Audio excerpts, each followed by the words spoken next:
Hello YouTube, this is my 2012 Kink Whip Bike check. Most of the parts are stock.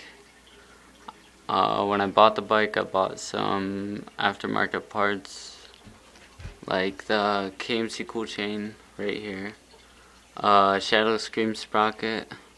I got 48 spline, Rant heat treated chromoly cranks, Shadow Ravager PC pedals, Shadow Voltus bars, and ODI long neck grips. The bike's pretty good for its weight, and I would definitely recommend it to anybody, but if you want to buy it, I would definitely buy new cranks and probably chain sprocket. Pretty much buy everything I bought, but don't waste your money on something. Most of the stuff he bought was unneeded. Don't listen to people. Background people are cool. Yeah.